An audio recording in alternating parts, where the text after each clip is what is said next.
right. I'd like to call the Baldwin City Council work session for March 7th, 2023. First thing on the agenda is economic development discussion. Maximum of 20 minutes. Does anybody have any updates, Ms. Emily? Any updates about economic development? I'm just sitting right here. Good evening. Good evening.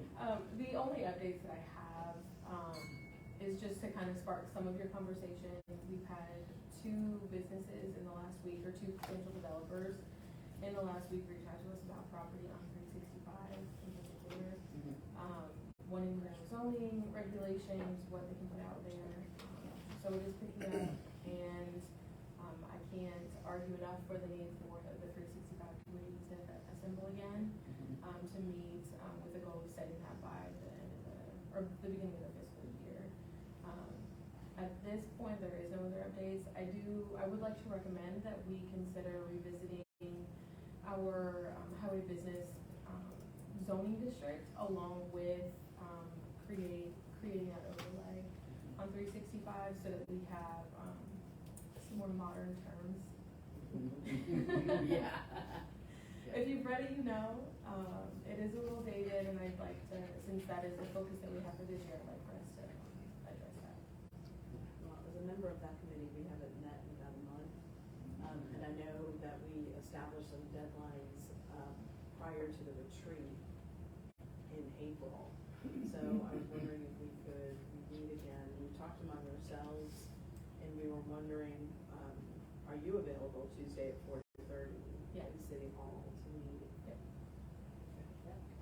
So Tuesday at 4:30, we'll sit and now the 365 group is one of the things I guess that we're going to be looking at is the overlays, right? Looking over those districts. Yes, at this point, the main focus of the group is to establish, with the intention to establish an overlay on 365 for our economic focus. Gotcha. Perfect. After the last meeting, I was still in Florida with my folks during the last meeting I called it, but you had sent us some material so we can refresh before that Tuesday meeting. I don't know if I've sent the highway business zoning regulations. I will double check, but if I haven't, I will make sure you have that. Awesome. Excellent. And I understand that they have sold, I believe, 3 pads over in the airport business park over in the last 45 days. So that's good. I believe they want to sit down and discuss with us some of the things that we have, the permitting process and stuff like that. But we have a well-established checklist that, if it's followed and that things are, all of those development standards and the things on the checklist are followed, I believe it's a fairly smooth process. So it'll be interesting to see, what kind of businesses are coming to our business park, and, we'll be, as we've discussed in our HC3 meetings, one of the C's is communication and two of the C's is communication and collaboration. So working with them and making sure that things go smoothly is definitely top priority for the city. Excuse me. Now, I also, speaking of the 365 and some of the economic development that we expect to come up this way, is that the Georgia Department of Transportation, if you guys recall, it was, I believe, February or January of last year, they came to meet with us. They came to have a forum in Habersham County. There was unfortunately a little boy who was killed in a car accident at Mount Zion Road on Halloween. And when that happened, it really, there are wrecks out there. There are people that die out there all the time, and it's a really treacherous stretch of highway. It's absolutely horrendous. Some of the accidents and the way that people drive out there and the texting and the driving. And to me, honestly, 65 mile an hour speed zone is way too high for that with these intersections that just dump right onto the highway. I think it's ridiculous. It needs to go back to 55. That said, I reached out to, our state representative, Victor Anderson, right after that happened, and I said, hey, how do we get in touch with the Department of Transportation? I feel like there's some sort of unreachable entity, and, I wanna talk about the safety on 365, especially with the inland port that's coming in just 9 miles south of our southern line. And so, Mr. Anderson was gracious enough to organize a forum with the engineers and some of the other decision makers that are with the Georgia Department of Transportation. And the biggest thing that everybody was focusing on, and no shade to the media, but the roundabouts are a big meaty subject. So everybody wants to know about the roundabouts, and they're upset about the roundabouts. But for the city of Baldwin, who has our public safety responding to 365, what was really most important to me, and most importantly, people's lives, because of the nature of the speed on 365, is that that they have some plans putting in R cuts and things like that, and they've got some plans for 365. But they also held a forum down in Hall County. Was it last week? Yes, and unfortunately I wasn't able to make it.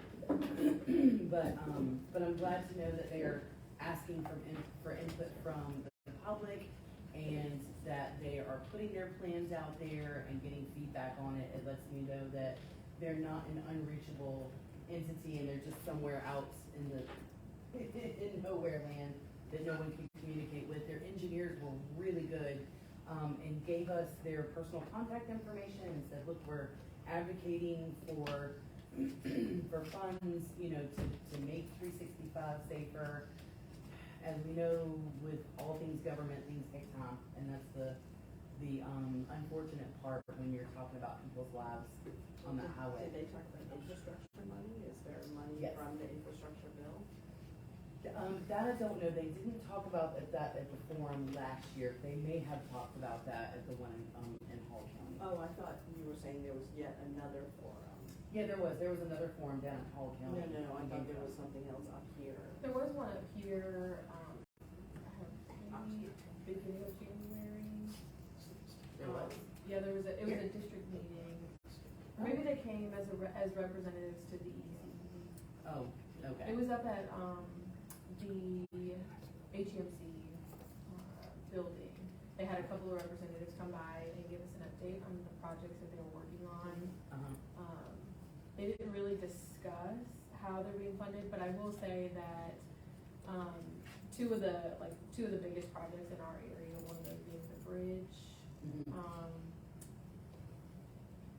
no, I'm sorry, not a bridge, a roundabout at is it 115? 105 and 105, 115. yeah. Mhm. So Yeah. that one up there, and then they have some funding for the Iron Ore Road expansion, creation/expansion, Mhm, mhm. whatever you wanna call that, in Cornelia. Yeah, but I think that, That was it. what came out of that meeting Yeah. a year ago, Yeah. year and a half ago almost, was a conversation about frontage roads. So Yeah. the tractor trailers could increase or decrease their speed without creeping into 365 when we're Right. at top speed. I mean, there are signs heading south now, it says, slow down, there are trucks entering the highway. Well, no kidding. Yeah. There've been trucks entering the highway. So, Yeah. I mean, it's the 365 group needs, I think, having this as part of a conversation will be a necessity, especially if we're looking, at businesses that are coming in. One of the citizen concerns with the liquor store and Daycare. and the daycare was the amount of traffic that would be coming onto Right. or crossing 365. Right. And you remember, we were all at that transportation meeting, the points, remember Yeah, what they said? points of here, contact. The points of contact, the possible points of contact, and that was extraordinary to see it Yeah. graphed out like that. So I Yeah. think it would behoove us to keep those lines of communication open as a 365 group. And we look at development on 365. Yeah, and I agree wholeheartedly, and in that forum, the visuals that they put up, they showed how not only the roundabouts would reduce the points of contact when you're coming in at a four-way intersection, but they also showed on, you know, how on 365, how the R cuts would reduce some things, and that was great. But some of the conversation that they were explaining to us is, you know, all over the state of Georgia, you know, different counties and municipalities are vying for funding to improve the safety of the roads from the state. And everybody's got to go in there and put their name in the hat and try to advocate for that. And they assured us, you know, hey, look, we live in this district as well, and, you know, we're really out there advocating for this funding. But just to give you an idea, and I may have this number wrong, full disclosure, I just remember $40 million for an overpass, which is probably about right. $40 million for an overpass, or to put overpasses up through, we talked specifically about Duncan Bridge Road, and having an overpass there.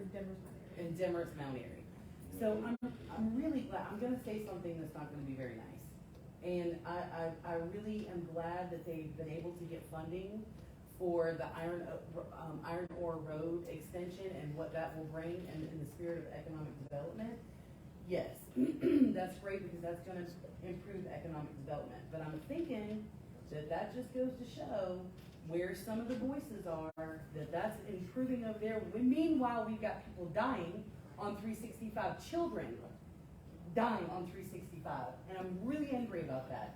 I'm really angry. Well, the fact I'm all about the economic we're not talking development. about mitigating the danger of Right. 18-wheelers pulling onto the road. I mean, especially with the way the hills are and the way Ethicon and Americold sit when especially the Americold trucks, when they come on, it's almost a blind Yes. entrance, and you have to slam on your brakes. And the two-lane road is almost obsolete now with the growth that we've had up here, and then you've Right. got these major haulers of goods Right. coming up.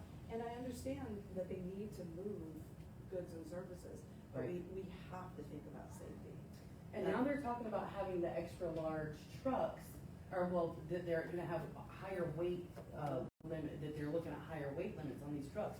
Well, I don't know if you guys have driven on the highways lately, and I love truck drivers, I support them wholeheartedly, but there are some that really drive irresponsibly. But in addition to that, you got other people that pull in and get in front of a semi and expect them to be able to slam on brakes with 40,000 pounds of load behind them already. They can't go through the gear, so. No, well, you know, and so I'm irritated. I'm absolutely irritated that this funding is being focused on, and I'm all for economic development, but the safety comes first. But you said it, so calling our representatives, calling our senators, and talking about the situation that we have. If we're gonna be the quote-unquote gateway to Habersham County, it behooves us to make sure these conversations about safety are front and Yeah. center, and that we keep the pressure on. Yeah, we've got to. It is so a majority of our public safety response, am I wrong, Emily, in that most of that is focused on 365? Significant. Yes, a Well, significant portion. And one of the things we've seen from the stats is the increase in our public safety stops Yeah. on 365. So just, you know, the stats are bearing it out. More accidents, more stopping of vehicles, you know.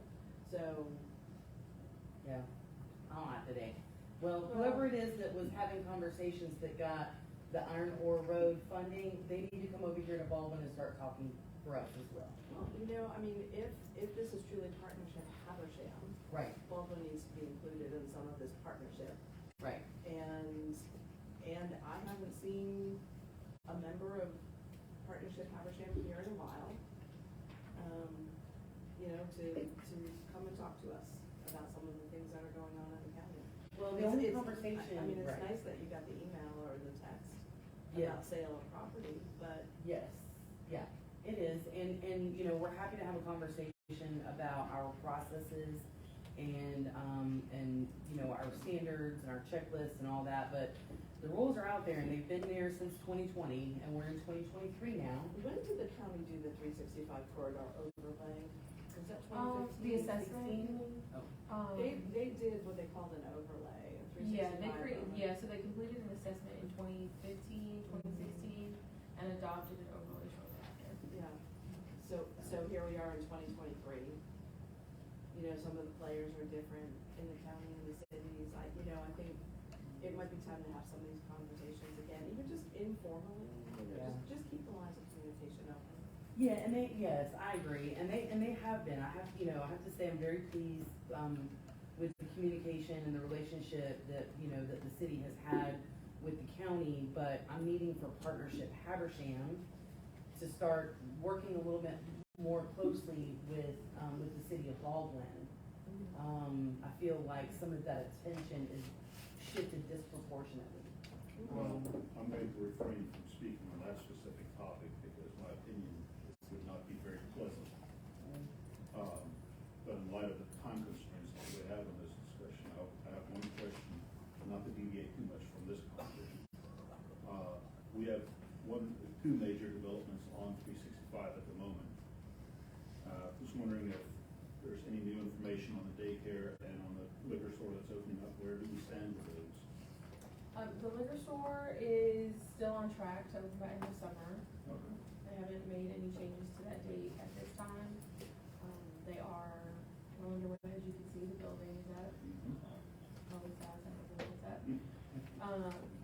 The daycare is currently in review, Okay. so hopefully we'll see that breaking out in the summer, if everything goes the way that they want it to.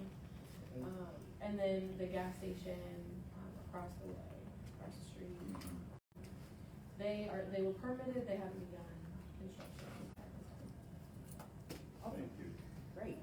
Well, we're just about hit our 20-minute mark. Does anybody, we got about 3 more minutes. Anybody need more discussion about this one? Awesome, okay. Thank you, and I had my rant. So moving on.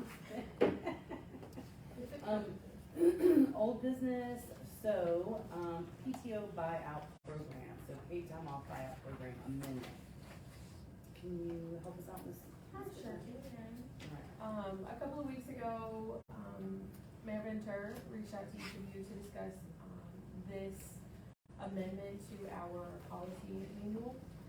We implemented a PTO buyout program the start of the fiscal year. And it was a successful program this year.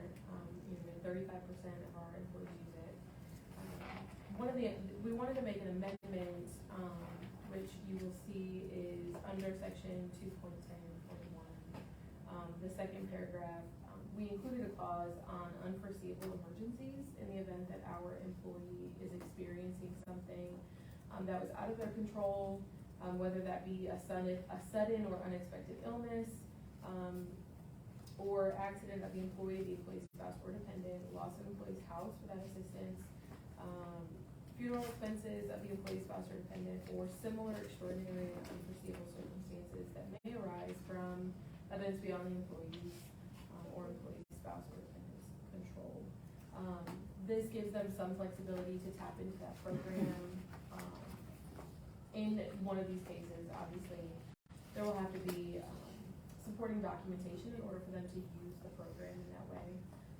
Again, this is designed to be an incentive and a benefit to our employees who work diligently and do not take the time off that they have earned, and that is why that program exists. But we also wanted to make it available in the event that an employee is going through something that was out of their control. So, I recommended this policy. Yes. And legal counsel has reviewed. I think this is great, because we, so our policy is that they must be employed for 2 years, before they can take advantage of the paid time off. And the whole reason why that we came up with the paid time off buyout was a part of the employee retention initiative that we have going.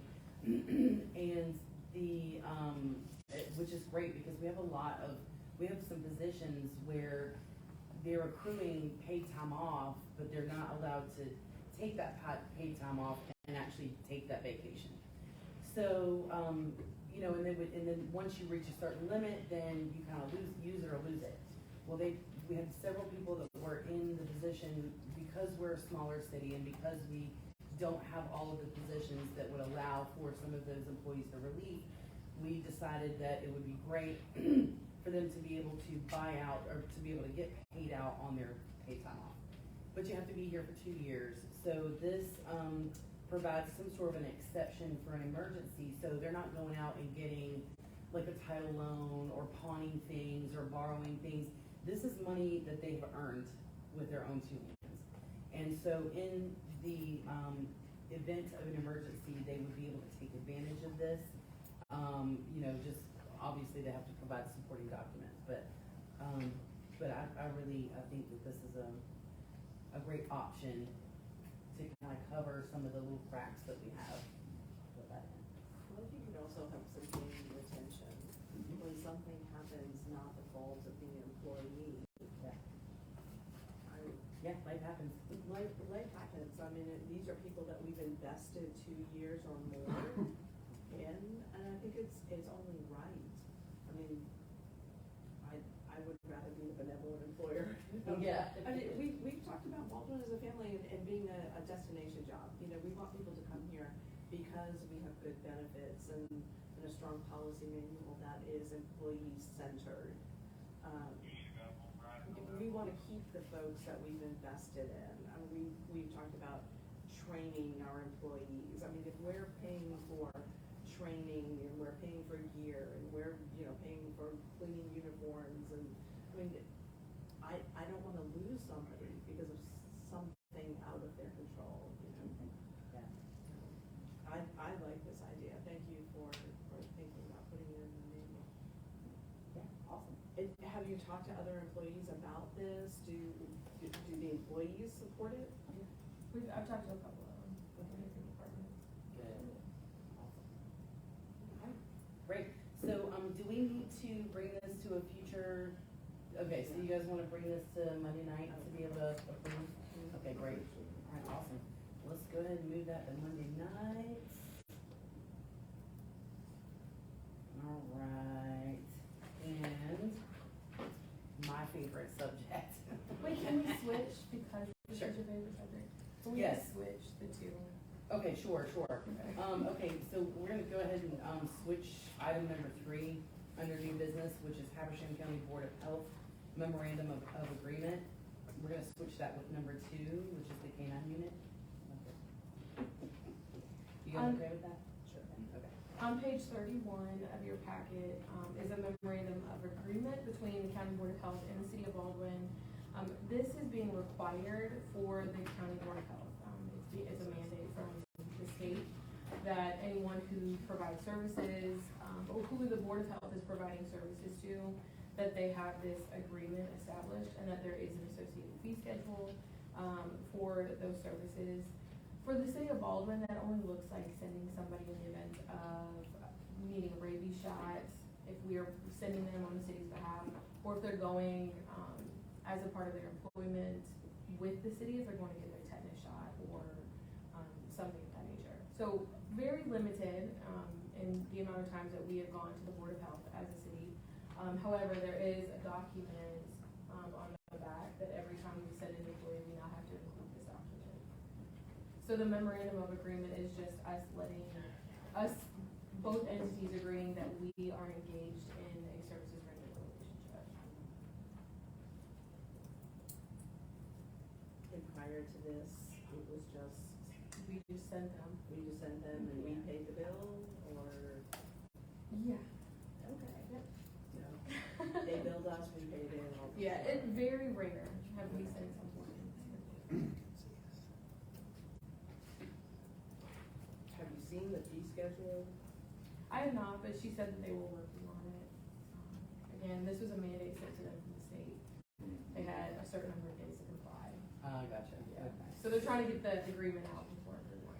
But I'm then hoping we to have have to it. agree to the fee schedule before we see the fee schedule. Yes, yes. That's a You will. concern.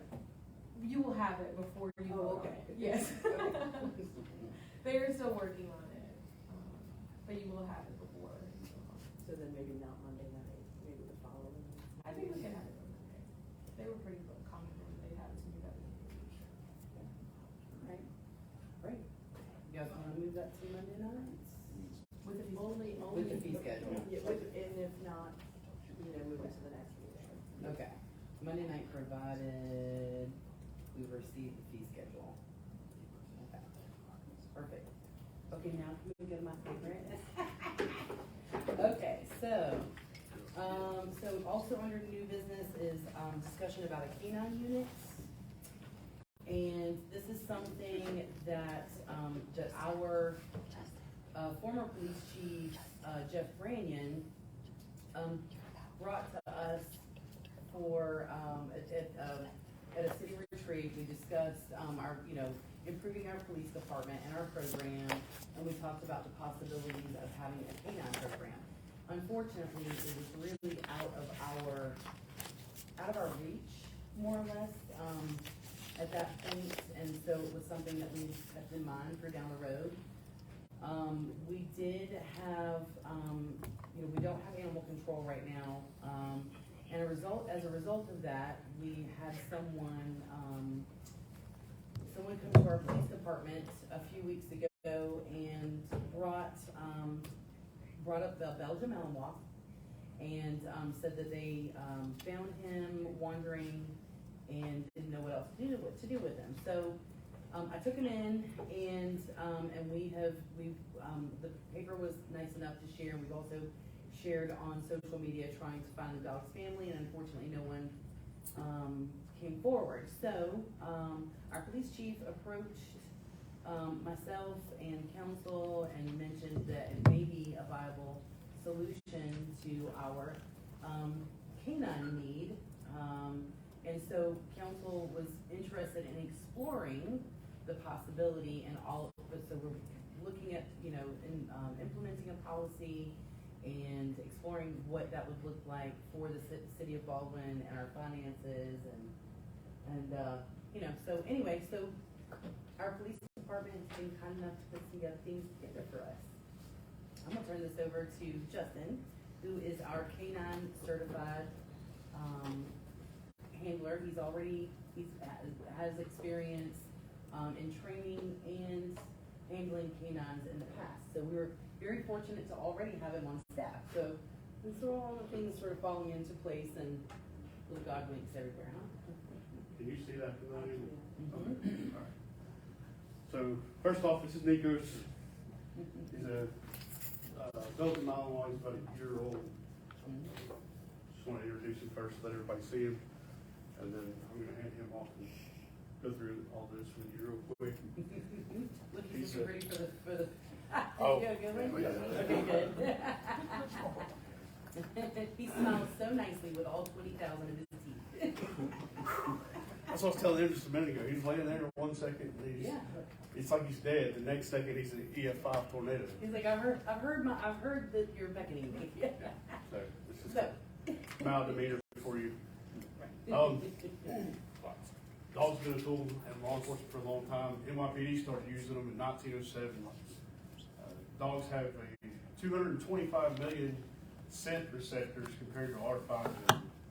So they're about 10,000 times stronger than ours. And I think some dogs are even more.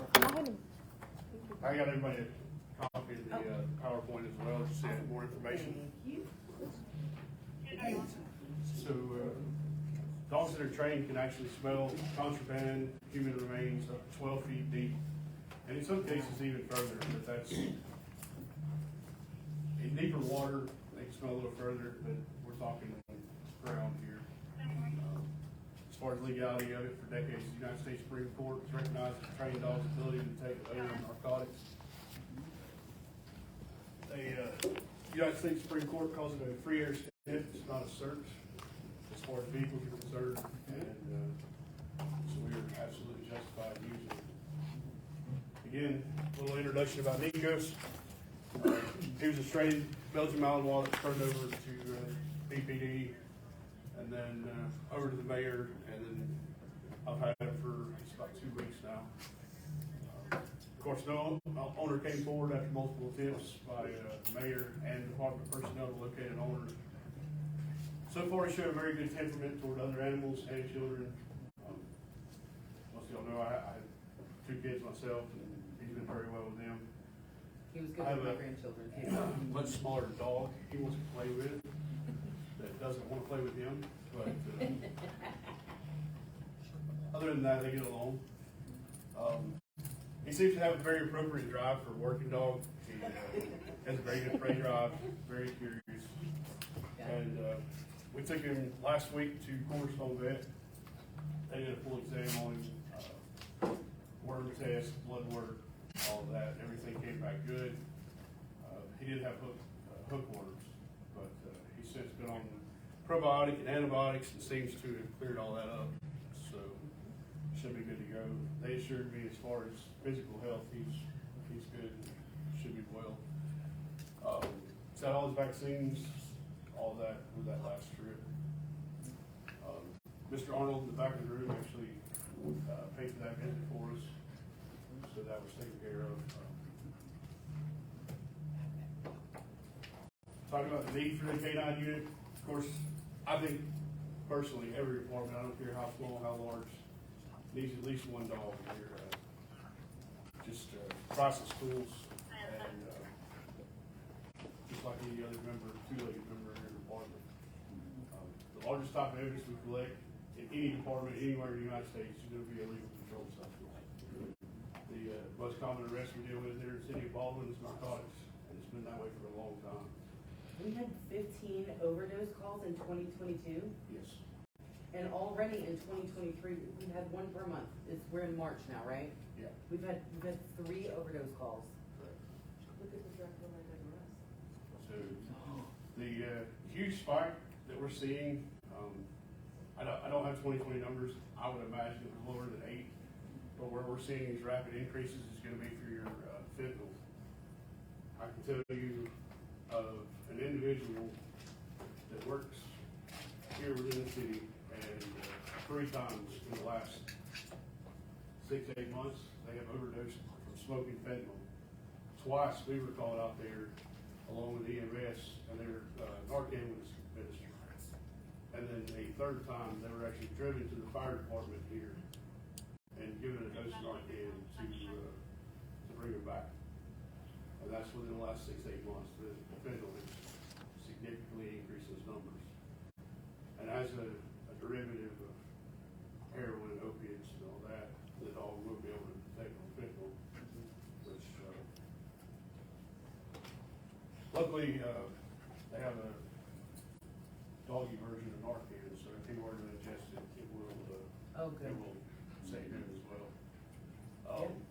Yeah, officers get exposed to it, and Yeah. yeah. And especially if you don't have a high tolerance, you know, the guys that are smoking that stuff every day, that they build such a tolerance to it, they can deal with it, but just a particle of that stuff can kill any of us sitting here with no tolerance. Our drug-related arrests from 2013, we had 17 for the entire year, from what I can find. Of course, I wasn't here in 2013, but from the documentation we have, we had 17 drug-related arrests. As so far in 2023, we already have 19. In 3 months, we have A 19. little over 2 months, we have 19.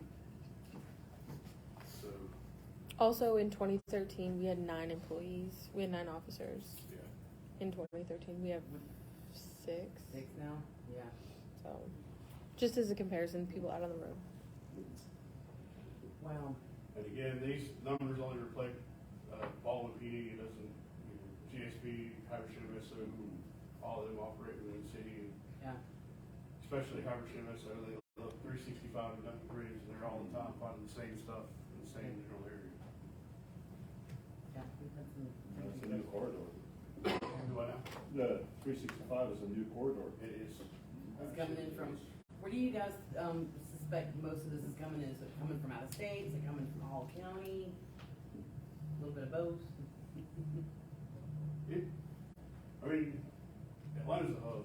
Atlanta has been a hub for a long time, Yeah. but now with all the gang activity picking up, Gainesville and the north, it's just following that. It's hitting Gainesville, which is a smaller hub, and then it's moving out from there. So, I mean, of course, when your drugs comes your violent crimes, thefts, money laundering, your gang activity, your human and sex trafficking, every bit of it, all of your major crimes is centered around the drug trade. Mhm. Every single one of those is centered in some way, shape, or form around the drug trade. And, even if it's not directly occurring within the city limits, they're using our thoroughfares and they're passing through that way. Whether it's Willingham, 441, 365. And this is what we've said over and over again to our citizens who keep saying, why do you need such a robust PD? Why do you need such a robust fire department? Because we have 365, 441, now Willingham. You know, I mean, that we really are, it's such an active location. It's not a sleepy little area anymore. Right. Right. I mean, the significance of the gang activity involved has picked up drastically. I mean, you can see it, drive down Chatham Street, look at the Carwood building. Yeah. Some of that's just teenagers marking up stuff. But they're if you copying look what at they it, see. a lot of it is legitimate gang stuff that wasn't here 5, 10 years ago. Yeah. And it's, I mean, it's not just there, it's all over the city, you just gotta look for it. And, with gang activity comes all the violent crime, comes the drugs. I mean, that's how they make it money. So, it's here, whether you see it every day or not, it's here. Of course, the uses for the canine, as far as we're concerned, there's dozens of uses for the canine. They can do cadaver work, bomb detection, bed bugs, cancer dogs, seizure dogs. I mean, Yeah, blood sugar, they're diabetic, yeah. great. But for our purposes and Nico's, his main focus would be narcotics detection, because that's the main thing we definitely need one for. We once we get through with narcotics detection, we'd like to move on to human tracking, criminal apprehension. Along with criminal apprehension comes officer protection, article search, if somebody tosses a gun, things of that nature. Try to do that. And of course, the school events, things like that, public relations. He loves he's a it. hyper one, but I mean, he loves to play with people, so I think he's great with PR stuff. I think that's the nature of their breed, and there's a reason why they're really good at this particular line of work, is because of that drive and because of that energy. So, yeah.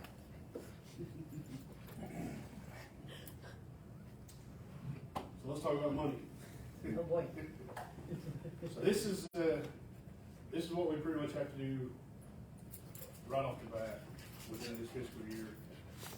The top item is your K9, your heat alarm and door pop system, $1,500. It's the system that actually drops the windows, turns the fan on, kicks the siren off, and all that. If it were to get too hot inside the vehicle with the dog in there, process at the end of the day, set the dog alive, if something were to happen. The Ace Watchdog is actually an app. It's $899 the first year. It goes down to like $140, $160 thereafter per year. But what it is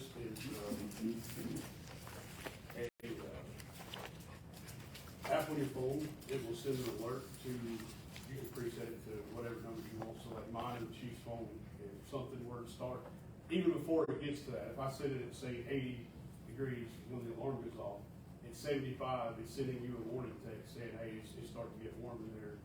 You might want to go check on it. And you can actually just look at your phone. You can see the temperature in the car, all of that stuff from your cell phone.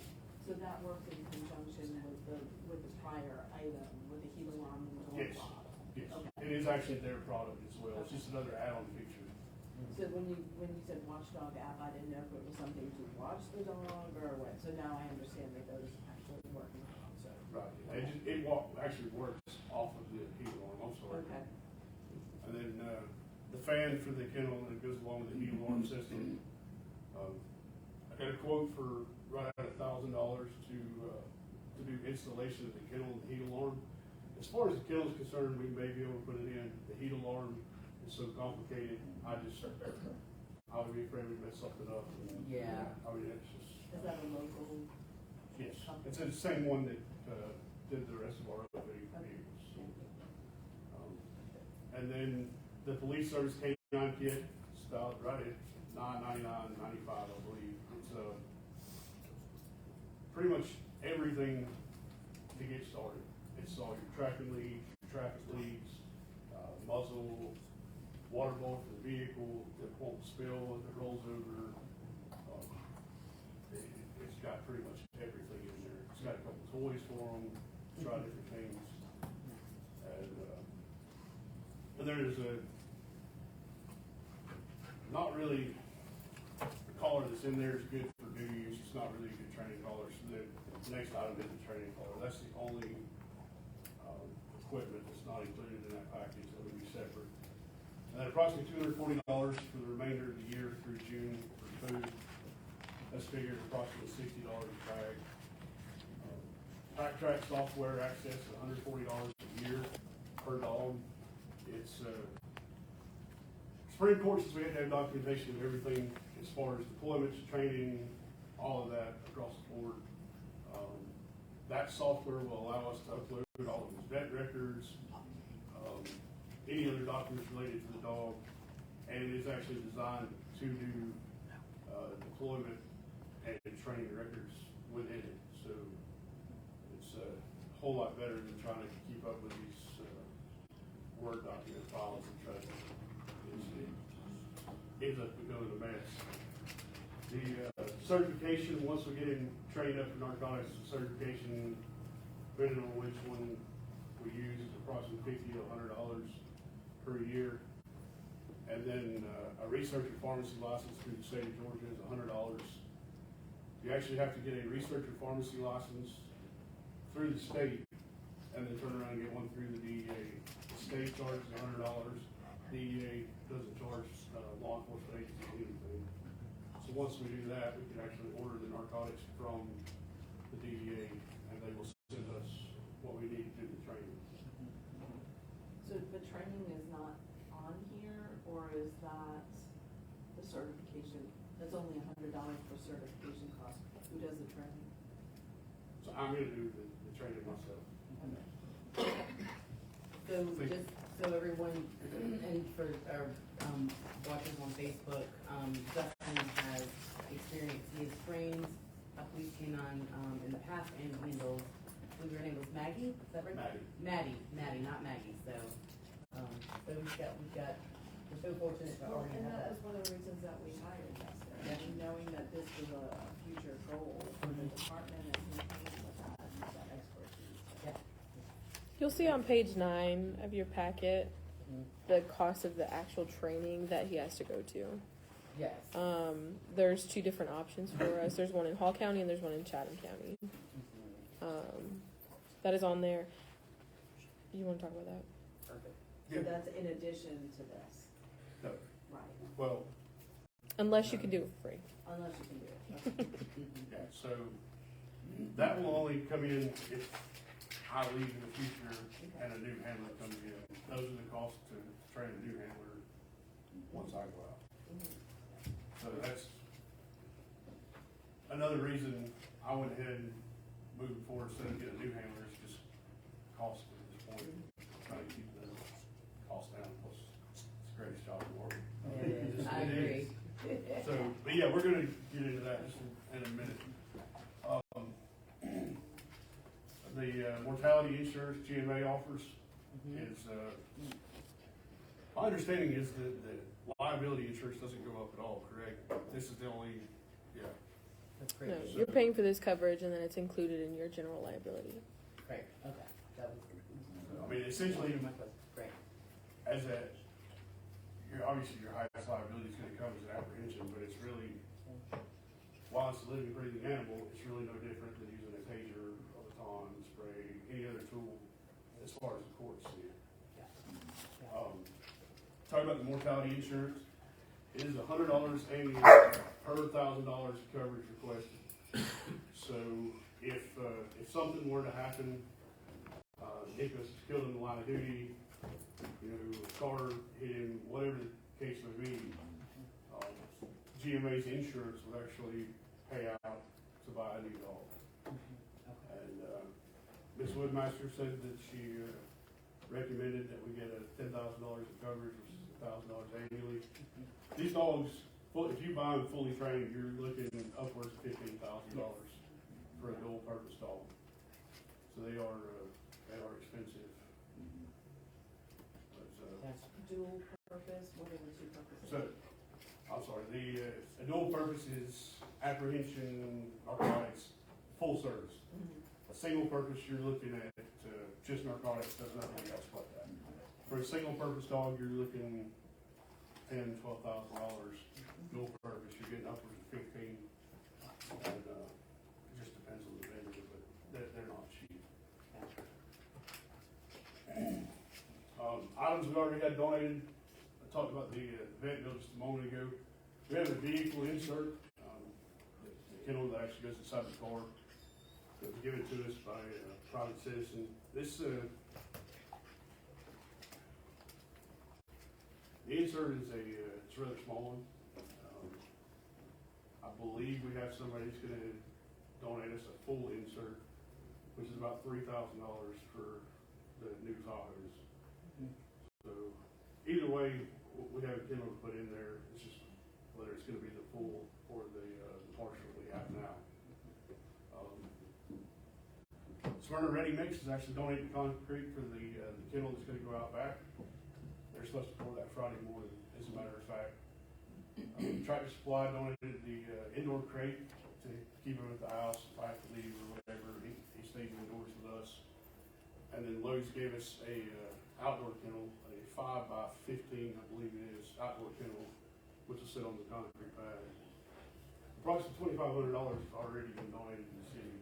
The outdoor kennel, even take Nikos out of it at this point and all that, that is also a big help to the whole animal situation we have right now.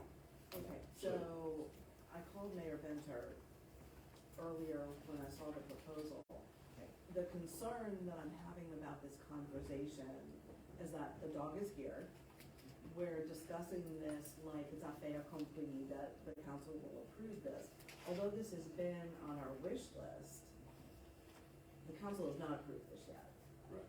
And in our discussion today, she reminded me that because we don't have animal control right now, one of the things that happened, for example, when the dog was delivered to the police department, we didn't have a place to put it. So I was very concerned about this, About it being donated. about it and being not already donated ahead approved. of our approval. Right. However, this summer, a citizen called me and said, there's a sick animal on my porch, and I called Chief Rankin, and he said, we don't have anything to take care of a sick animal, or an animal at all. This makes me feel a little bit better that if an animal were brought to the PD or fire department on a Friday night, and we can't get to animal control, at least we know that the dog could be transported to your house with some care, safety for you, safety for the animal. So I feel a little bit better about seeing this now ahead of the vote, because we've not voted to approve it before we've asked for donations for things. But this solves a different problem, so I'm glad we have that, because the problem is real. We didn't go seeking Yeah. anything that we couldn't reuse for There's other been a things. lot of PR about the situation, you know, and I'm glad that Baldwin is trying to be proactive. I just don't want to be too proactive. Yeah. Yeah. But, get over our skis here, but I think this helps us with the problem of animals being dumped when we can't call animal control on the weekends, or, Right. so. Yeah. Or, or if they, somebody say, hey, I found this dog at X and X, X and Y intersection. Then they bring them to, often it's just because a dog has wandered from home. Yeah, I have dogs, sometimes they get out and they wander around as dogs will do, and then, they don't have collars, they don't have chips, and we have no idea where they came from, and you get people that just dump dogs off just because they don't know what else to do with them, but in the event that it belongs to a family, then we at least have somewhere to hold that for a few days until they find their family, yeah, so. Yes, May I? Mr. Sure. Habersham County has got an animal control for a reason. It is their job to take care of these problems like you were talking about. Communication is very important during this. It is not the city of Baldwin's job, it's my personal opinion, to house sick or deserted animals. Habersham County has got this for a reason. And they need to step up and say, okay, if a dog is found, it is their job to come do that. Yeah. But we're in 2 counties. So we have the Banks County side as well. Okay, I'm sorry. So, But still, on so the Habersham County agreed on the side. Habersham side.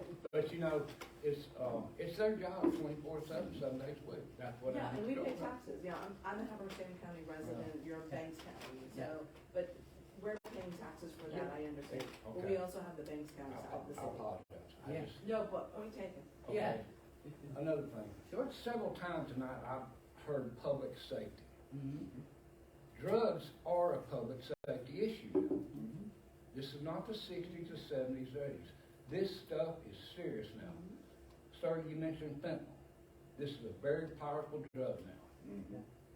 This animal has tremendous potential, tremendous potential. And it caught my eye, and that's why I'm here. But, you know, if you're gonna fight the battle, you've gotta have the equipment to fight with. Yes. A good dog can hit in 3 minutes. It takes law enforcement officers, you know, don't tie them up. This Yeah. is a good investment for the city of Baldwin. Thank you. Well, I don't wanna tie it to this particular dog, and that was my No, concern. yeah. So if this particular dog is not successful in training, and the council has agreed to go forward with a canine unit, I hope that we will look for another dog. Mhm. Okay, Right, because this is something that, That's I under- don't know how the council feels. Personally, I think it's a good idea. When Chief Brandon was here, we talked about it. I like the idea of this. So even if Nikos doesn't work out and becomes your pet, you know, I hope that we will, and that's my bias, that we will continue the conversation. if you notice, you draw a straight line across the dog's eyes like this and go through the length of the nose, that's exceptional. That is exceptional. The eye location is exceptional. I cannot emphasize how important you've got an excellent opportunity here, and it was handed to you. Yeah, and I And hope this Nikos needs to is really be successful. looked at very carefully. Heroin, fentanyl, meth, this is serious business now. But I want to divorce the conversation of the need for the canine unit with this particular dog right now. Yeah. So the conversation right now is, do we want a canine unit? Mhm. Good, if we do, we do, if we don't, we don't, we'll vote on that soon. Sure. And then, is that the dog for us? Well, anything I can do, you let me know. Okay? Thank you, sir. I'll tell you what I'll do. Y'all take a look at that dog and I'll throw in another 1,000. How about that? We are gonna take a look at that dog. Thank you, Of course. Mr. Arnold. That means a lot. That's a good dog. You need to look at that. 'Cause it's- Yeah. you know what I'm saying?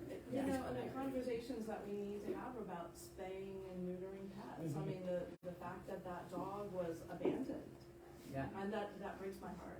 Yeah. Oh, it's A gorgeous devastating. It's animal like devastating. that. Yeah. So, Yeah. Well, I can tell you from the brief period of time that I spent with the dog,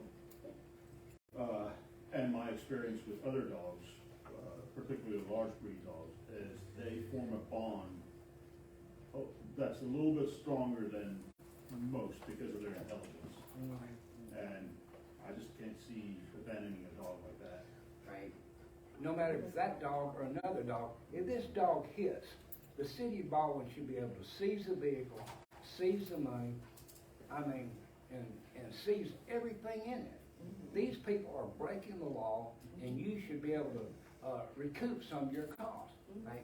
I mean, all you gotta do is vote on it, you know, and you can get, you know, you can take the jury, the money in their wallet, seize the car, and have an auction. Tonight's not the voting night, but Yeah. I agree with your sentiment. You can seize it, personally, you so- can go, if it's a $1,000 Ford truck or an $80,000 car, it's yours, and you can sell it at auction. Well, I mean, you know, that's what I would do. The scary part for me is what our officers face every day, and we're Yes. facing people with drugs, on drugs. You know, I mean, how can we protect our officers? They're our investment Absolutely. Right. as well. Right. You know, and I said to Justin today, I wanna make sure that he has everything that he needs, that he can go home to his wife and kids at night. Absolutely. You know, Yes. So, I mean, I'm laying my cards on the table. Yeah. You know, probably not supposed to yet, but No. my cards are on the table. No, this is the place to do it, yeah, for sure. Thank you, Mr. Arnold. Thanks So so can you much. imagine the story that this would make if this dog hits? Oh, I yeah. mean, this is a story. I mean, this is Oh. huge. I mean, it reminds me of that movie. Of the Yeah. you Rescued know- by Ruby. Yes. Yes, Mhm. I mean, gave this- our I mean, police this is department. this yeah. is such a. I think this is such a big deal. Yes, I- yes. If it gets floated through, but I think it's a big deal for Baltimore. I think so. And if this dog can hit, I mean, this should be. Well, Yeah. I think it's a big deal for the county, and one of the things that I Yes. asked Justin about today is the proximity of other dogs. And, you know, if we have to wait for dogs to come from Banks County, or come from, you know, Hall County, or Southern, or Lansing, then I'm glad that we, in this particular geographic location, because we keep talking about us and this, we are different from other municipalities in the county because of our geographic location. And then again, if this is a tool that our folks can have at their disposal, that access, you know, going forward, I think is an important tool. And I don't think, there are no other municipalities that have a canine unit. So the county has fob dogs and things, but no other municipality does. You know, I'm not sure the need is there in other municipalities the way it is here. Dakota, you wanted to say something? Oh, yes, ma'am. Far as the drug arrest that, Assistant Chief Ferguson was talking about earlier, just this past week, myself and Officer Bynum got 2 different forms of cocaine coming out of Banks County. Oh, Got crack cocaine one day and then powder cocaine before that. people still smoke crack. Don't Yeah. you? Isn't that a 90s thing? I know it's a people yeah. The thing with having a canine is since we do have 2 green officers, I mean, he's got experience, I've got a little experience, he's gonna be a major tool. Cause if you stop a car, you can't just walk up and say, hey, can I search your vehicle? No. There has to be a lot of stuff too. And if you get somebody that's doing this professional as far as drug running and stuff like that, I worked for Tulsa Falls part-time, right? Back in 2019, I stopped a car, had almost 6 ounces of oxycodone and something else as a mixture of drug together. The only reason it gave it away is because there was a 2-foot water bomb in the backseat. I asked for a canine up there one time. I waited 45 minutes. The Superior Court, or Supreme Court does say that is feasible as far as that amount of time. Yeah. But Just lives 10, 15 minutes from the city limits. If this does go forward and we can get another unit, I got you. I live 10 minutes from the city limits. I mean, and just last week, Cornelia had a guy run from them. Actually, the sheriff's office did. And they got a dog out of Banks County and they never found the guy. And I dealt with the guy, he's known for heroin, known for meth, runs every single time, and he would be a tool. Yeah. I'm not trying to overstep here, I just come from someone on the streets dealing with it, and It's just like closer No, proximity. but your to be able testimony to- helps Yeah. to inform the decision and the Um, need for this unit. when I worked in the county, we had one officer that lived in the county, and his soonest ETA was 25 minutes. Mhm. You know, another guy, he lived outside of the county, his is usually 45-minute ETA. With, Somebody could run really far in 45 minutes. Yeah. exactly right, yes ma'am. Like I said, Yeah. I saw The Assistant missing Chief Ferguson children, living, missing children, yeah. 45 yeah. I mean, it's a big deal, and I mean, in our geographical area, having creeks and stuff like that makes it even harder to track. Yeah. Oh, yeah, yeah. You know, goes down the creek, runs for a minute, comes back out. Yeah. I'll give you another example. I worked for the county, GSP got into a foot chase with a guy. He made it from Level Grove to Duncan Bridge. Nobody's seen him. I luckily come out off BC Grant, come to Duncan Bridge, and looked over and they come walk out of the woods. He goes right back in the tree line. It was on again. You know, as somebody that has had my life saved by dogs Yeah. in one occasion, I can only imagine, you know, dogs pick up on things, that nuances that we sometimes miss. You know, a dog will alert you when somebody's there, you will never know it was there. Yeah. And, I think it's, as we move forward, the world is becoming a more dangerous place by the day.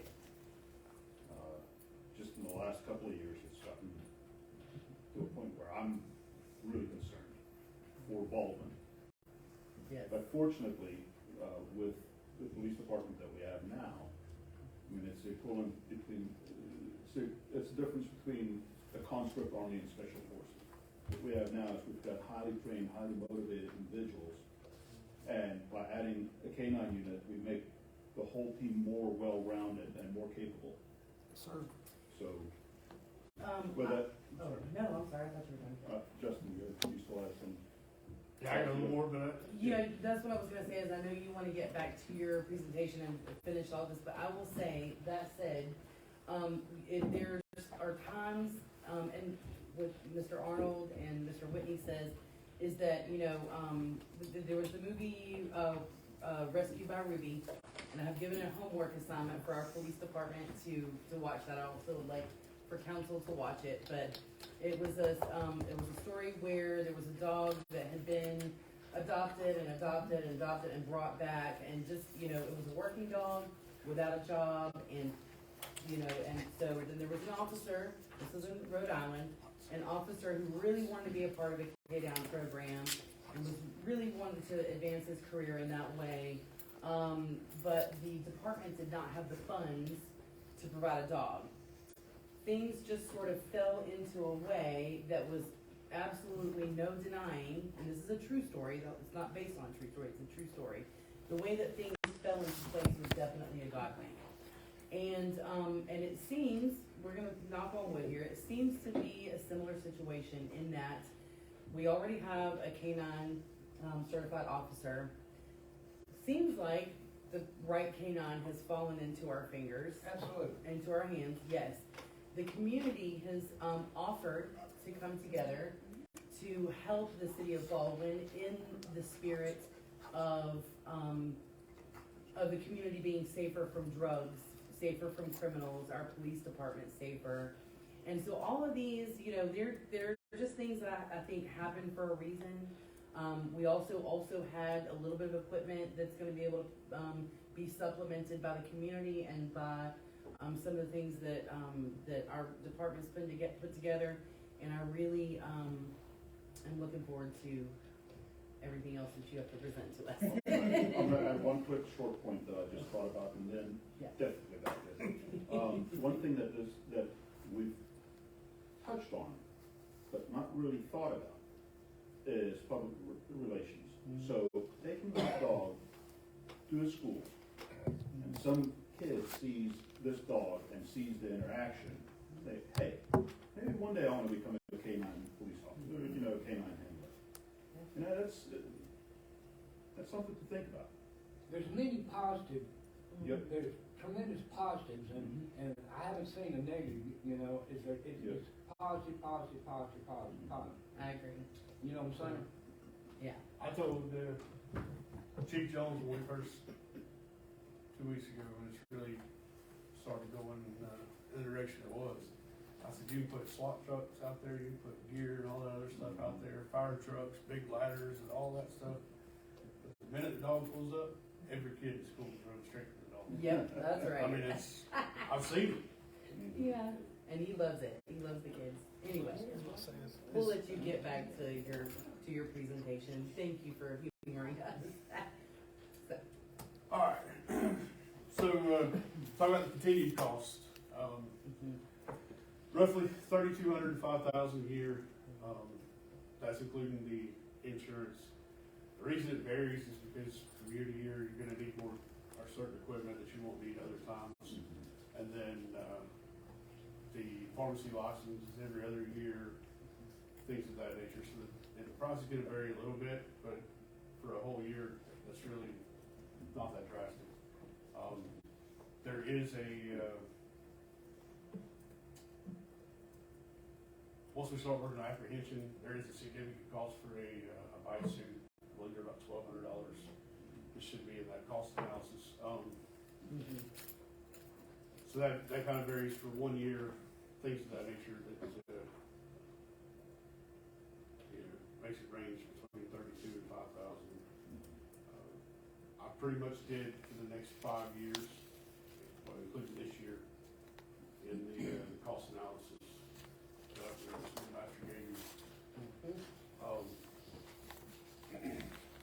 There was nothing really Did you significant. factor in the bite suit? I'm sorry? Did you factor in the bite suit in the cost Yes, I analysis? did.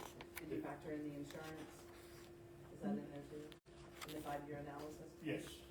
The mortality insurance? Mm-hmm. Yes. I Page went back 4. and added it. Yes, page 4 of your packet. Thank you. You're welcome.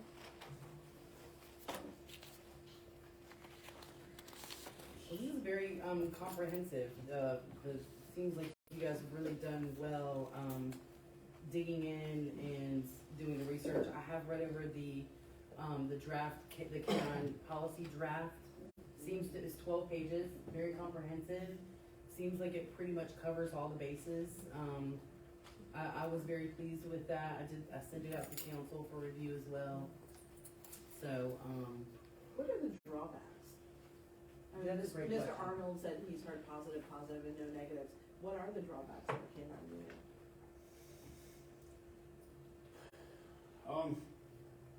So, I had a dog with Lumpkin County for several years, and when I came to Denver bought her out, brought her with me.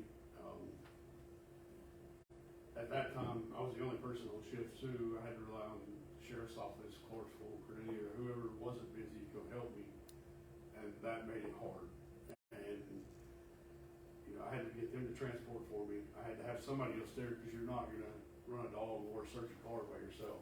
I mean, that's not gonna happen. So, as a patrol officer in Baldwin, that would be extremely difficult. Luckily, with the position that I'm in, I have the ability to alternate my schedule, flex my schedule at different hours, things of that nature. So that kind of alleviates some of that.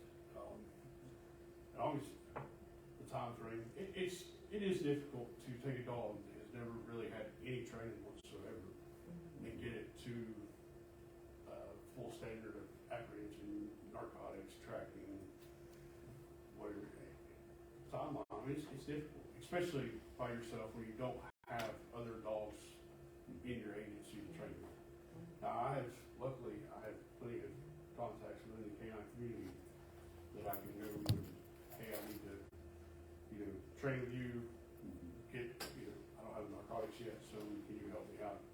Things like that. And one of them's actually a master trainer. Me and him were canine partners in Lumpkin, and then he's now a master trainer, I believe, with Hall County Sheriff's Office. Trainer nonetheless. And he runs the actual canine handlers course over there. So there's a few, but I mean, I'll be honest with you. For the amount of money you're investing into it, there's really not a whole lot of drawbacks. I mean, there's always a possibility that the dog won't imprint on narcotics. Very unlikely, but remote possibility nonetheless. So you may invest money that unfortunately we don't get a return in, but it's a very slim chance. Well, we're moving back to 24/7 as a department. And Jeff, We will be 3 shifts. We will have one rotation that's 24 hours Next weekend. next weekend.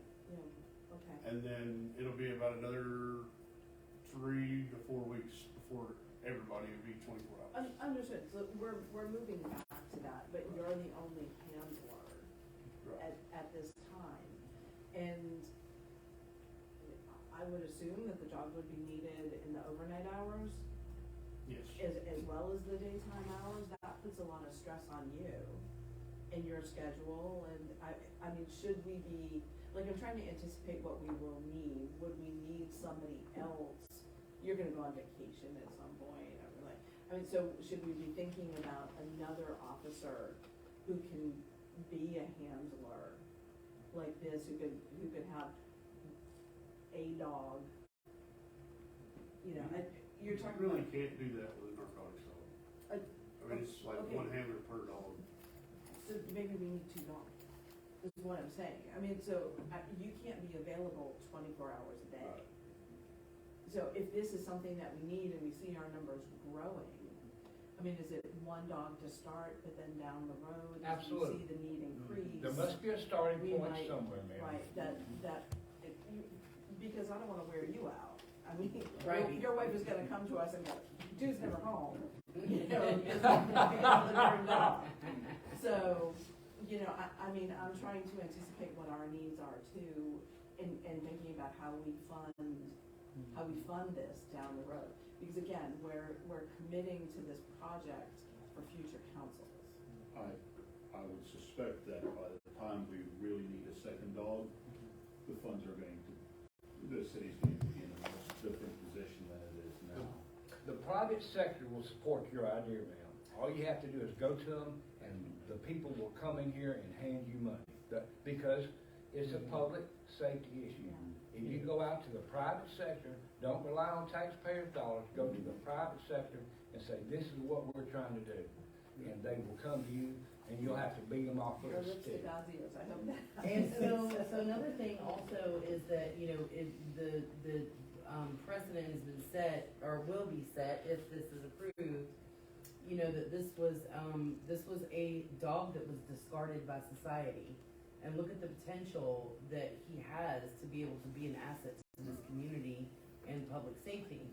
And I don't know that couldn't be repeated. It's been, as we saw with Rescue with Ruby, that's not the first time or the last or the only time that's ever happened. So, This is the second one that I personally, well, that's right, because your Maddie was also from a shelter dog, right? Good question. That's right, I forgot about that. What's the probability of a false positive? it depends on the handler. I mean, the dogs will, they realize after a while it's a game. And you got to keep that training consistent, and you have to learn your dog. You have to be able to read your dog and know when they're bluffing you, and they will. It doesn't, I'm not saying it just happens over and over again, but it does happen. Sometimes they just want their toy and they play with you, but you have to know what you're looking at. Thank you. Okay. That's all I had. Well, have we run this by legal counsel? What are the liabilities for the city, whatever? He's aware of it. We haven't gone through the entire policy as of yet, but he is aware of it. He's on board with it, and he said he was going to reach out to another one of his cities just to confirm what their program looks like. So I guess that's what I was asking, with what are the drawbacks of the program, and some of it would be, are there legal drawbacks? I don't know, you said there's an air sniff, what did you call it? The free air sniff, that's what the United States Supreme Court calls it, because it's not a violation for food, it's not a search. Right, okay. On a vehicle anyway, and they call it a free air sniff. Interesting. Good? Yes, go ahead, I'm sorry. No, you're fine. We're just excited. That's what I'm here for, answer questions. Yeah, I know everybody probably does, okay. So, talk about our policy a little bit, that we drew up, the handlers must be certified through through a post-recognized canine handlers course, which I took the one in Chatham County several years ago, and then anybody past me, whether we have a second dog or takes over my place, would have to go to one, not necessarily one of these two, these are just government entities. Again, Hall County Sheriff's Office runs one several times a year, and Chatham County Sheriff's Office actually gets a federal grant. They have kennels, they have dorm rooms. I lived in Savannah for 4 weeks in one of the dorm rooms down there. Other than the barking dogs and the inmates out here cutting grass at 5:30 in the morning, it was great. But these are really good courses, and then of course you have private vendors, Custom Canine, Tar Heel. There's several different vendors that you actually pay to go through, and they all supply the dog and the course all in one, and it just kind of depends on the kind of money you're spending. But these are the two main government ones that I personally know of. A little bit about what I was talking about me a minute ago. Completed 360-hour course at Chatham County Sheriff's Office several years ago. Had several hundred hours of canine in-service training that followed the initial certification. I worked with narcotics canine for approximately 5 years, which was Maddie. And the first canine partner I had was rescued from a rescue that dealt with labs. She's a lab greyhound mix, and I'm gonna tell you what, best dope dog you've ever imagine. But, I mean, we got her, she didn't even know how to sit, and we got her from sit to finding articles, tracking narcotics detection. But when it came to narcotics, every year we certified 100%, with Chatham County, and their certification is very rigorous. It's not, here, go find a bag of weed. Okay, you're certified. It's pretty intense. So, this is kind of the initial steps that we would take with Nikos. Of course, right now, just kind of bonding with him, doing a little bit of light obedience, basic obedience with him. You really want to build that bond before you try to do any real training with him, and that's what we're working on.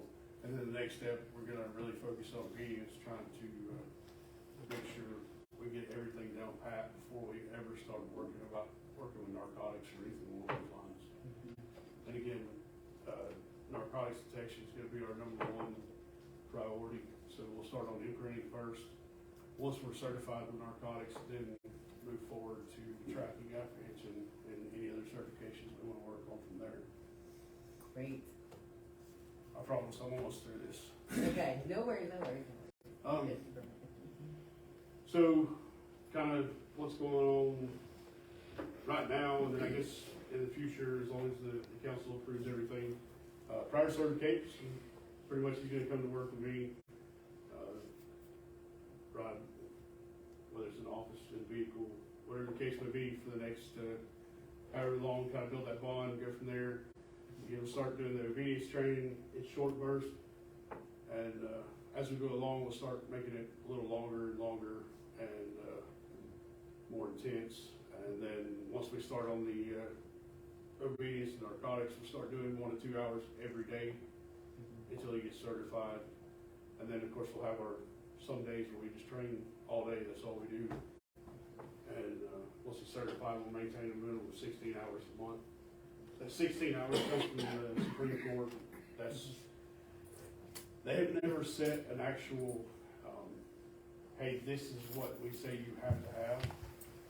The state doesn't set it, the courts haven't set it, but 16 hours, the Supreme Court recognized as a good amount of training, and so pretty much that's been the standard ever since.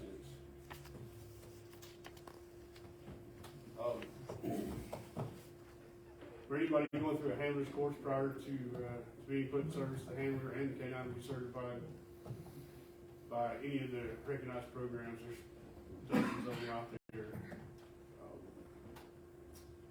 If you go through Chatham County, they actually have their own. Hall County uses one that's National Police Working Dog Association, I believe, and it's a recognized certification. The K9 handler, of course, again, back to 16 hours monthly at a minimum, and then training will be done in-house and in conjunction with other agencies. Again, all this stuff's pretty much pulled straight from that policy that everybody, I believe, has a copy of. Other important things that people have asked me about, Nikos is obviously going to live with me for now at home. He lives indoors. The working life, not the life, but the actual working life of a narcotics K9, law enforcement K9, is typically 6 to 8 years. At that point, their hips start giving out for jumping in and out of the cars, and it's best to retire because you're going to spend a whole lot more money trying to fix it. Our replacement K9, of course, through our policy, whatever the council decides to move forward with from there, could be, again, a rescue, private vendor. Per our policy, we put in there, the handler must sign a 3-year contract. If the unthinkable were to happen, every member of the Baldwin PD will be trained in proper handling of the K9. So if an officer goes down there, K9 is going to be very protective of that officer because they don't know anything but they're hurt. Right. And annually, everybody here is going to have some kind of training into this is what happens if the dog goes down. There is if the handler goes down, there is policy set already in place in there for such events. And every time somebody comes on to be part of the FTO, and then annually we'll keep doing it just because we don't want the dog to be hurt, but we also don't want other officers to be hurt. So, Right. policy, most handlers course included anyway, but emergency trauma care for canines is a requirement for every handler. Look at those teeth. That's quite good. So contrary to the current situation, this is a high energy dog. Yeah. I'm telling you, it's either dead or EF5 tornado, there's no in Yeah. between. So when the dog is not training, right? How are you gonna use up that energy?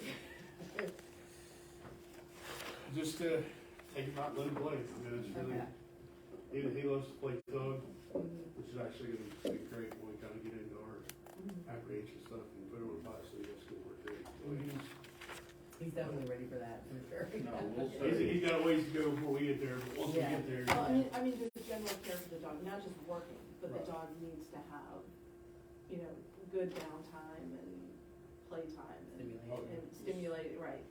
so we'll say that, when he stayed with us, I have a home office, and I do 10 hours a day. And I would go outside during lunch and play with him, come right back in, and he'd walk around the house sniffing at stuff, and then go and lay down. Okay, And he's just completely, if you're relaxed, the dog is going to be relaxed. Yes. so he's not a dervish all the time. Oh, no, and he absolutely will, match the energy that's in the room. So at the farm, if, everybody's there, we're all blah, blah, blah, blah, blah, blah, blah, and he's like, what's going on, he just wants to be up, he's matching that energy, but, when we're working and we're, doing our normal routine, but I'll tell you what, if you're walking through the house, he is right there, he wants to know exactly what you're doing, he wants to know how you're doing it, what's it smell like, what's it taste like, and You're if not going to everything's the bathroom okay. alone. It's not happening. No, You right. can't walk to the next room No, alone. there's Or no open the free fridge. time, no privacy in the bathroom. Any room. Yeah, He's yeah. right behind you. Yes, he is right behind you. So, but that is really, telling of his intelligence level and his curiosity, which is really important to the dogs that have these types of jobs. And so when Chief approached me, about that, I'm not an expert on animals, and I have done my fair share of rescuing and training. What? I love the look that he's giving. I drag my animals home all the time, okay? So, I think he said he wanted that noted. Make sure we note that. it's so bad, he said, listen, if we can't eat it, it doesn't come to the farm. But I have enough experience and knowledge to know that, that this would probably be a good match. And so when, Justin came to check the dog and his tendencies and his behaviors, he said, I think this might work, so. Well, how do we intend to pay for this? Yes, Yeah. okay, yes, so still more money. Ta-da! That's what I'm asking. I just asked the money. The money's for the money person. Is this technically money penny? All we need is a couple of pennies. How about that? Yeah. My recommendation for the startup cost for the K-9 unit is from public safety funds. I am conservative, in saying that, in that we do have a lot of public safety funds allocated for, our vehicles for both the police department as well as the fire department. But I did go through and run the numbers for what we require for the next fiscal year, and ensuring that we have the $5,000 available this year. In your packet, you'll see, that we do have $41,000 in our public safety funds. As it stands, by the end of this year, we should anticipate having about 73. That will carry us through next year, with the other resources that we have for the purchase of the vehicle, or the lease agreements for both vehicles. I'm confident that this money will be here for the next fiscal year, with the recommendation that this program be built into the fiscal year for FY '24. Thank you. Gotcha. But it is there and available for us to execute. Built in at how much per year, do you think? They would be required to submit a budget for this. It would be a separate department for the police department, or like a, not department, but like a category, subcategory. But it'll be anywhere from the $35 to $5,000 range, with the anticipation of potentially buying the bite suit and making sure those items are included each fiscal year that it's approved. Go to the private sector and get this money. I Why? agree. You know, put it out there and you'll have, you know, you can have $2. You know, hit the private sector and those people will jump on this. We So do I'll have tell we you- do have the budget for it. Yes. I understand. With the anticipation that we can go out and secure, because there's a couple of items on here, even in this, it'll say $5,000 that we need today, Yeah, that we are pretty confident will come from the private sector. Absolutely. yes, yeah. Thank you. Well, good job, guys. Well, that was a very, comprehensive, yeah. You know, Martin, Councilman Venter made the statement about a month ago that we spent most of 2022 cleaning up messes from previous years. And we've all been looking forward. Yes. Right, and I feel like this is one of those steps where we had a dream and we've been figuring out a way to make that dream happen and grow too. So, I'm glad this isn't just cleaning up a mess, but it's actually building Baldwin better, so, Definitely good. yeah. Thanks, guys. Thanks, guys. All right, so I know you all are ready to go home. Do we have any more discussion, any more questions? No? Even Nikos is like, man, I gotta go to bed. Dinner time. Yeah, dinner time, so, okay, so, well, moving right along, we have announcements. Baldwin Cleanup Day is Saturday, April 22nd at 9 a.m. Join us in celebrating Earth Day by cleaning up Baldwin's roads. Free t-shirt and lunch provided for pre-registered participants. We always have a good turnout for this. It's always a good, and you wouldn't believe some of the things that we pick up on the, right. So anyway, so we're gonna be out there cleaning it up, and you can come get some lunch and a free t-shirt and come hang out with us. Maybe Nikos will be out there for, what do you think? You Well, think you will can bring? we have the opportunity to put big items on our sidewalks again, like we have in the past? Amnesty Day? Do we have enough? And Yes, Amnesty Day. it'll happen the week leading up to cleanup day. Okay, great. Okay, so we'll have, Amnesty Week. Amnesty Week. So maybe on next week's, announcements, we can talk about where that, cause I think we've got our, events committee meeting on Wednesday, tomorrow. Is tomorrow Wednesday already? Okay, and then we'll talk about where the locations for that is gonna be, and we'll make that for next week's announcements. Mm-hmm. Maybe, no? It's okay if it's no. Yes. Well, the location, it just won't be at Mitchell Gailey this year. It'll be at the farmer's market. Ah, gotcha. Yeah. Be a little more where people can Yeah. see, a little more accessible. Okay, great, awesome. Does anybody have, yes? Are you all comfortable with us moving the K-9 Oh. unit to Monday night? Oh, yeah. Are you guys good with Monday night? Yeah, if we could I'm have, sorry. council look over the policy and just give the go-ahead. He's reviewing it now. Okay. Yeah. Okay, good. And you guys have to watch, I know Dr. Amanios watched Rescued by Ruby. I didn't have a choice. Hey, it's Yeah, you didn't. So if you guys, you know, it's Netflix, I think it's a Netflix original movie. But anyway, if you have Netflix, please, I encourage you to watch it. It's a fantastic story. Yes, you get to, listen, I cry, well, I'm a crybaby anyway. I bawled my eyes out. Yes, I've been accused of being the kumbaya when I was on council member. I'll wear it with honor. Not even Baldwin's advanced water purification system can handle that much. That one's for you, Fletcher. Yeah, it's all the tears, but it's all the happy tears. Yeah, it's the feels. I mean, yeah. it's a sweet little movie, and the dog has since passed, and the officer has retired. Yeah, but. So this dog, what's really awesome about the story is not only how the dog came to be a canine and how the officer came to be a handler, but what was really awesome was that the volunteer that worked at the animal shelter that kept convincing the animal shelter. Okay, all right, Yeah. you gotta watch it. Don't Don't ma'am. listen every No, time. ma'am. We're adjourned. Adjourn. Adjourn. We're adjourned. No, Sarah has to make this motion. Nope. Do we We need need a motion to adjourn. Yes. Can I get a second? Second. All in favor say aye. Uh, Okay, we're adjourned now.